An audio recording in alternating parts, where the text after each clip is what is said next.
Pemirsa, PT PP menjual surat utang dengan nilai total 2 triliun rupiah. Kita akan membahas prospek surat utang PT PP bersama Head of Research Panin Sekuritas, Niko Lawrence. Selamat pagi, Mas Niko. Selamat pagi, Pak Rudi. Mas Niko, ini kalau kita bicara surat utang yang dikeluarkan PT PP, ini kita tahu misalkan kalau dari kinerja keuangan sebetulnya tahun 2020 itu kan laba PT PP itu tergerusnya cukup dalam ya. Nah sekarang ini PT PP mengeluarkan surat utang yang sebagian besar diantaranya itu akan digunakan untuk refinancing. Apakah ini sebetulnya masih cukup menarik, Mas Niko? Ya, kalau kita lihat dari sisi posisi surat utangnya sebenarnya by rating itu lumayan positif ya. Ini kan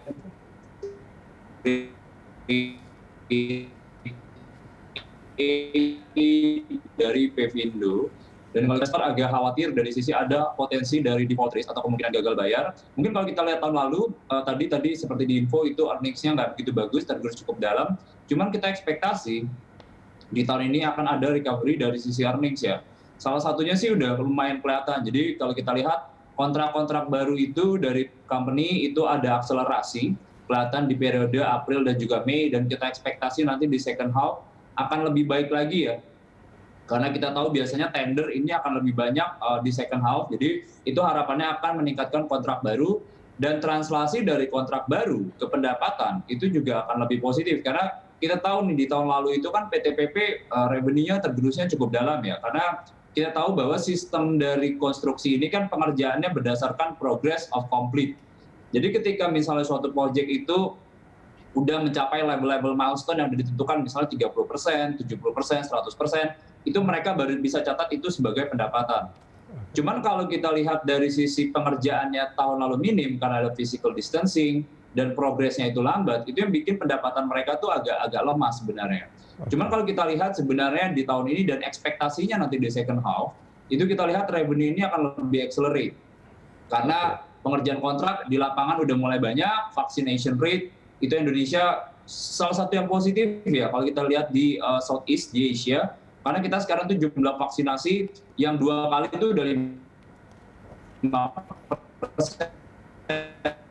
dan yang 1 kali itu 9%. Nah, jadi ini bisa akan membantu dari sisi acceleration dari sisi revenue. Jadi revenue ini akan membantu, kita lihat company-nya juga lagi kuat ya Pak Rudi ya, karena belakangan kita lihat dari mereka punya margin itu tuh trennya mengalami peningkatan. Jadi beberapa efisiensi yang dilakukan, salah satunya dari sisi bahan baku, negosiasi dari sisi subcontractor. Nah itu translasinya bagus ke gross margin. Jadi kalau gross profitnya itu lumayan kuat, translasi ke buat pembayaran sisi beban bunga itu akan relatif juga lebih. Halo Mas Niko. Yang juga akan positif sih buat kami. Itu yang kedua, yang ketiga terakhir adalah kita. Mas Niko, maaf, ini 3 kalimat terakhir nih, ini terputus nih Mas Niko, putus-putus. Boleh diulangi kembali Mas, 3 kalimat terakhir. Halo Mas Niko. Dibahas dari sisi tingkat hutang dulu ya. Jadi kita lihat kan sebenarnya pembayar obligasi ini positif ya. Karena dengan adanya refinancing, rate obligasi yang baru itu akan lebih rendah. Jadi translasi ke beban bunganya itu juga akan lebih rendah. Jadi kayak lebih meringankan beban dari sisi company. Plus kedua kita tahu bahwa tingkat utang PT PP itu tuh lebih rendah dibandingkan peers-peersnya. Wika, Waskita, Adikarya, dan itu kita lihat harusnya juga positif ya. Dan ini akan membantu karena kita tahu bahwa bisnis modelnya construction itu 70% itu melalui hutang, 30% itu melalui ekuitas. Jadi dengan adanya likuiditas yang menambah, lalu mereka punya posisi sebenarnya punya bargaining untuk mengambil kontrak baru itu tadi. Transaksi mengambil kontrak baru itu tadi akan positif ke mereka punya pendapatan. Jadi in overall sih kita lihatnya sih positif ya Pak Rudi. Baik, meskipun sebetulnya tadi sempat disebutkan juga sama Mas Niko bahwa utang-utang perusahaan karya BUMN saat ini memang menjadi sorotan, tapi kedepannya ini memang masih sangat positif sebetulnya, harapannya masih sangat bagus ya. Betul, iya kita tahu bahwa emang dari posisi sekarang itu kita lihat debt levelnya lumayan tinggi ya. Kita tahu PT PP itu punya gearing ratio itu sekitar 1,3 kali.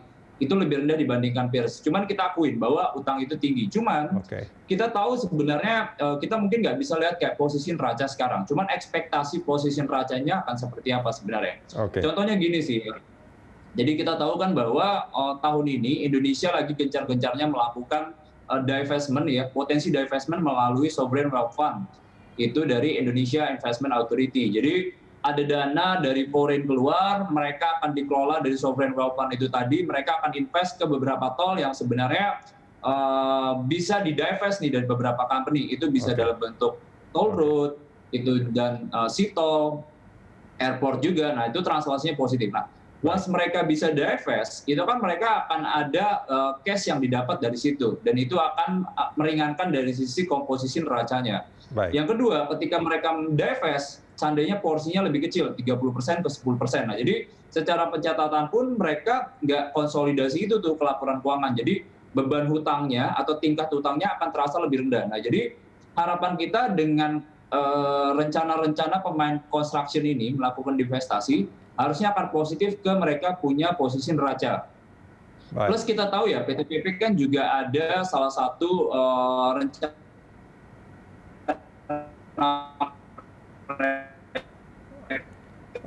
itu adalah divestment ya, itu buat harganya itu di price to book value, mereka akan mendapatkan divestment. Mas Niko, maaf ini suaranya juga putus-putus kembali. Kita akan lanjutkan ini di segmen berikut ya Mas ya. Pemirsa jangan kemana-mana, Corporate Action masih akan kembali usai jeda.